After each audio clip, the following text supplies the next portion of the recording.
Sebuah rekaman ramai dibicarakan warganet di media sosial Telegram pada Kamis 14 November 2024. Dalam rekaman tersebut menunjukkan momen detik-detik serangan Lancet terhadap peralatan militer Stealth Amerika yang sedang beroperasi.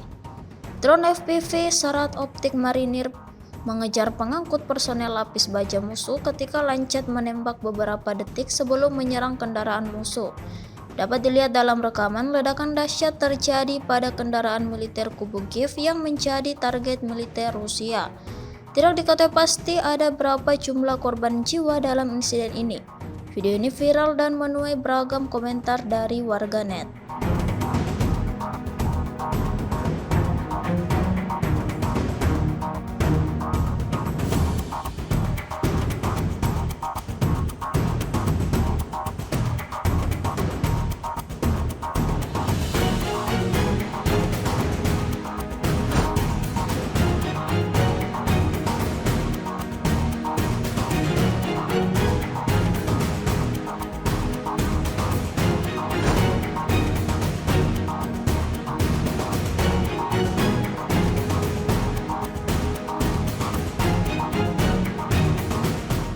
Download Tribun X sekarang, menghadirkan lokal menjadi Indonesia.